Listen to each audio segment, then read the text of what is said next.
So this is the page that you should be getting sent to when you click on enter in your competition right here in the email that Paul sends out. It should go to that page, correct? Oh, or it goes to the competition, enter beer. Here we go. And I'll bring you to our 2026 New York State Craft Beer Competition page in the Beer Awards platform. These dates right here are going to be the dates that you want to keep an eye on, so that you know when you need to get your beer to the warehouse. And all of that information will be in these documents, the competition shipping info and label guidelines. That'll tell you exactly where to ship it and when to ship it. So it's very simple. When you have the beers that you want to register, make sure you have your style categories either next to you so that you enter the beers into the correct category and you hit register now. So I'm already logged in as Scalehouse Brewery. I believe this is going to be where you put in all the information for your brewery and your contact information, blah, blah, blah. You need to have your EIN and everything. And then you'll hit next. And that should, Super quickly. It's also super important that you write out exactly the way that you list your brewery, like not just Scale House, like Scale House Brewery, because this is also the way that judges can recuse themselves, pardon me, from being exempt from judging their own beer. So just make sure that when you're going through, you do that. yes, make sure it's very clear. And that's what's going to be presented um, on the back end of the system. So if we want to enter a beer, it's very simple. So we're going to enter, let's just say cream ale by Scalehouse Brewery, and then the style. So you can click right here to open up the style guidelines or style categories, and then you'll want to go down to the cream ale category. Alternatively, what you can do is just start typing cream ale, and it'll come up with a category, and you select it. Select whether it's a collaboration beer or not. If it's a collaboration beer, you want to write the name of the brewery very clearly as well, because that would make sure that any judge that might have any kind of connection to that brewery gets omitted from that judging panel. But this one, let's say, is not a collab. It's a New York State beer, so it has to have 60% New York State ingredients to be considered a New York State beer. So you just select that. And when you select that, that puts it into the running for the best New York State beer. If it is not, then just leave it blank. And then if there's anything in the beer that could be an allergen for specifically for the judges, just in case some judge has an allergy, you want to put this in there. I think some of this is a little excessive. I don't think you need to specify whether there's wheat or spelt in there, but maybe some of the other things, such as if we have a vegan judge, we don't want them to be drinking anything that has lactose in it, or tree nuts, peanuts, etc. And then the optional info, you can add this. Honestly, I don't think this is all that important, but if you'd like to add it, you can go ahead and add it. Uh, um, and that will that will show up on the proof sheet or on the scoring sheet. So then you just hit add to order. It's already in my order, so because I was doing this earlier, but just add it again, and then I'll add the beer to your order. So this is my full order that I put together. This is going to be my total. When you use your promo code, if you're a New York State BA member, that promo code should be sent out to you through Emily. And if you need it and if you don't have it, you can contact any of us and we'll help you out with that. And then what's going to happen is your order will show up and it's going to be the full amount you put in the promo code. And if you're a member, a you'll get one free entry, and each entry will also go down by $20. And that's how you enter beer. I would like to show you how to enter another beer, though that is not so simple. So I'm going to enter a beer that's, let's say, has some special ingredients such as, let's say I made a Kvik, uh, I don't know, just call it Cool Kvik. And there's no actual guideline for this beer. So I'm going to put it into the experimental category. So I'm going to go down to the experimental category, which would be probably at the very end. You can alternatively, you can also just write in experimental. It should come up. So I'm going to select experimental IPA. There should be, or not experimental IPA, rather, just an experimental. It'll give you a little description of what this beer is, what this beer should be, and whether it fits within those guidelines. Hit select, so it's an under experimental. Let's pretend it's a collab with our friends at Swiftwater. Comes up right there. Beautiful. And it is a New York State beer. So, and this is where you're going to add some of the information for the beer. So let's just say it's the base style is Kvik. And it can be whatever, obviously, whatever it is. This helps the judges kind of guide them in the direction that you want them to judge the beer fairly.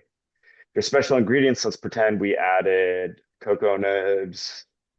I'm just looking around my kitchen right now and adding the things that I see, cocoa nibs, peppercorn, and salsa. Okay, so that just tells the person who's judging that these ingredients are in there and that therefore they should be probably looking for these ingredients in the beer. So if this beer the judge gets this beer and they taste cocoa nibs and peppercorn, but they don't taste salsa, then that could be a situation where they maybe ding the beer a little bit because maybe it needs more salsa in it or less salsa or whatever that is. And then you can add right here in the information page, uh, uh, Kvik style, Kvik yeast, uh, low session ale with cocoa nibs, white peppercorn, and spicy salsa added in secondary. Cool. And that's all you need. You don't really need to get too flowery with it. You don't have to tell me where the salsa came from. You don't need to tell me where anything came from. All you need to do is just say, you just keep it simple. Less is generally more. And then you can add the allergens here as well. In something like experimental, it might be a good idea to say like, oh, the ABV is 9%, because it's going to be something that is a little bit more broad than something like cream ale, where the cream ale should be within the 4 to 5.5% alcohol situation. But in a situation like this, where you're doing an experimental beer, it might be good to add some of the extra information. And that's pretty much it. You can hit add to order and it will get added to your order as the Cool Kvik, and that will go into our system, and everything will be in there. So when you hit your place the order, so you want to hit I read blah blah blah, place the order,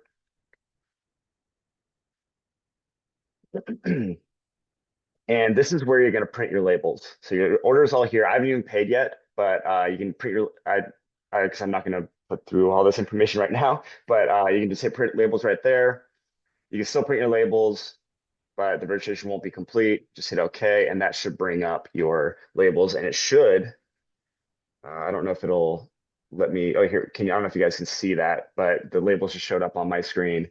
There should be 6 labels per beer. And that is pretty much it. I don't know if you have anything else you wanted to add, Emily, Paul, Andrew, Andy.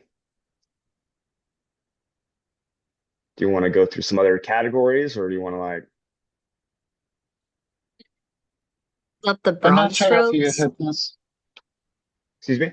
Maybe I missed this, Tony.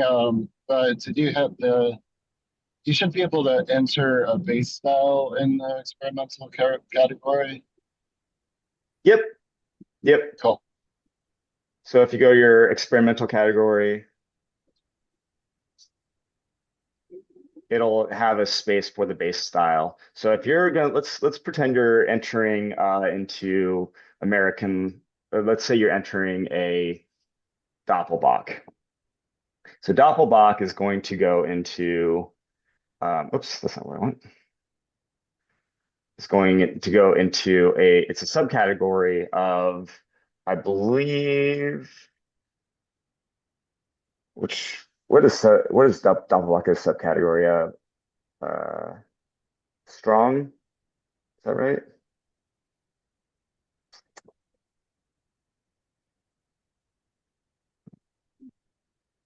Whatever. It's 27A. Yeah, that should be strong. Yeah. Okay. So Doppelbock is a subcategory of strong ales and lagers. So that's where, like, if you write in that you're going to be submitting something like that into strong ales and lagers, Doppelbock should be in there. If there is a situation where you don't see your subcategory, but you believe it should go into strong ales and lagers or whatever main category, because that's what these subcategories go into this main category. That main category is the award category.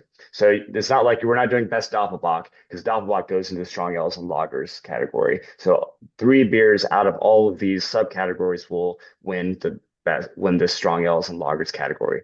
That being said, if your subcategory is not within that main category, you can select other strong ale or lager or other. Most categories will have an other option. Just select that. Just make sure that you specify the base style that you're going for, and you should be able to enter all that information into the information uh, text box. And again, just yeah, try to be very simple with your descriptions. We don't need it to be flowery or anything. It's like we usually say, it's not marketing copy. It's just telling us what we should be looking for when we judge the beer.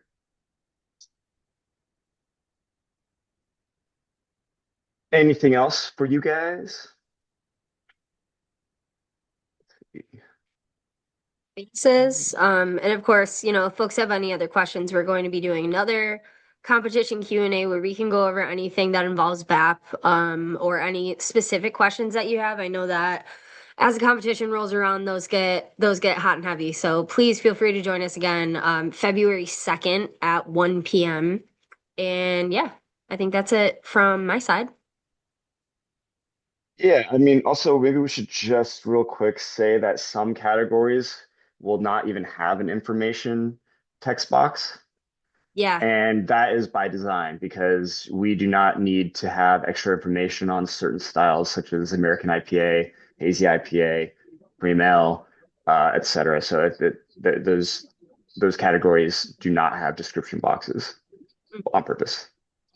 Yep. And you guys will notice as you're scrolling through as well that we did expand some of our subcategories this year too, to fill in some of those weird gaps that, folks weren't sure would enter their beers. So hopefully that clears up some confusion, and we don't know about it unless you tell us. So let us know if there's something that we're missing. We can't add it for this year, but of course we'll bring it to the committee for next year.